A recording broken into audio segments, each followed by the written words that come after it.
Vamos mergulhar numa história que se passa em um dos lugares mais sombrios que a humanidade já conheceu, um campo de concentração nazista. É um relato realmente extraordinário, sobre fé, sobrevivência e o que acontece quando a crença de alguém é testada até o limite absoluto.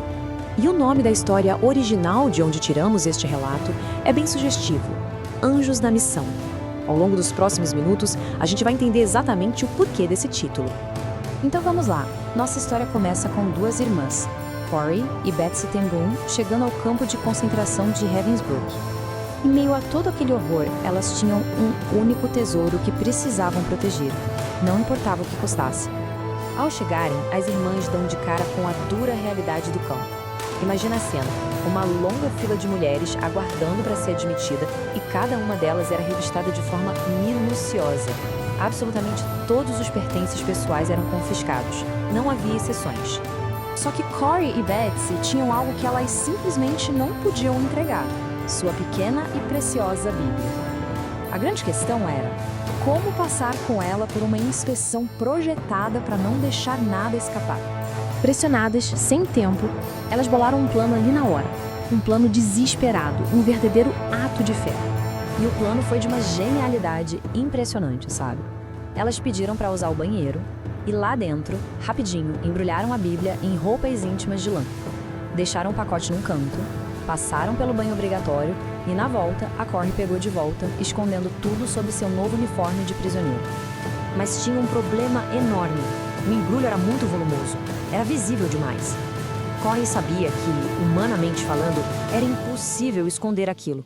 Sua única esperança era uma intervenção divina. Então ela fez uma oração em silêncio, pedindo que anjos cobrissem o pacote da vista dos guardas. E foi assim, com a Bíblia escondida de forma bem precária, que Corey caminhou em direção aos postos de controle. Este seria, sem dúvida, o teste definitivo para sua fé.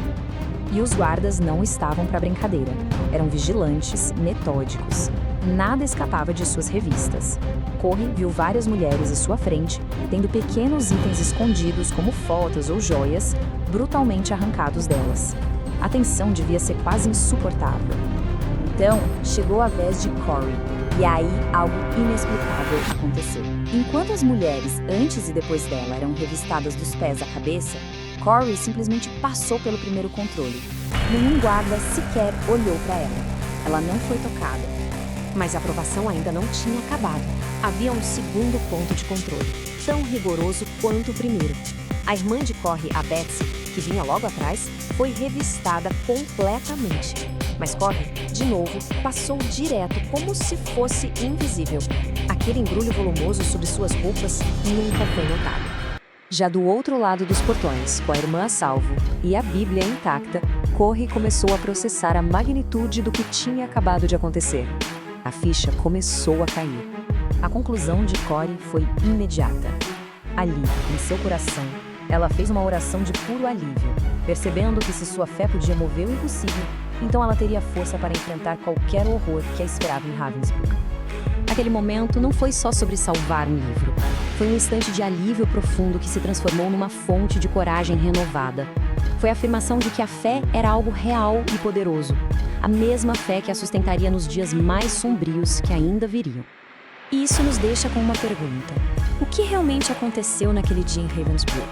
Foi sorte? Uma coincidência inacreditável? Ou foi, como a própria Corey acreditava, um milagre?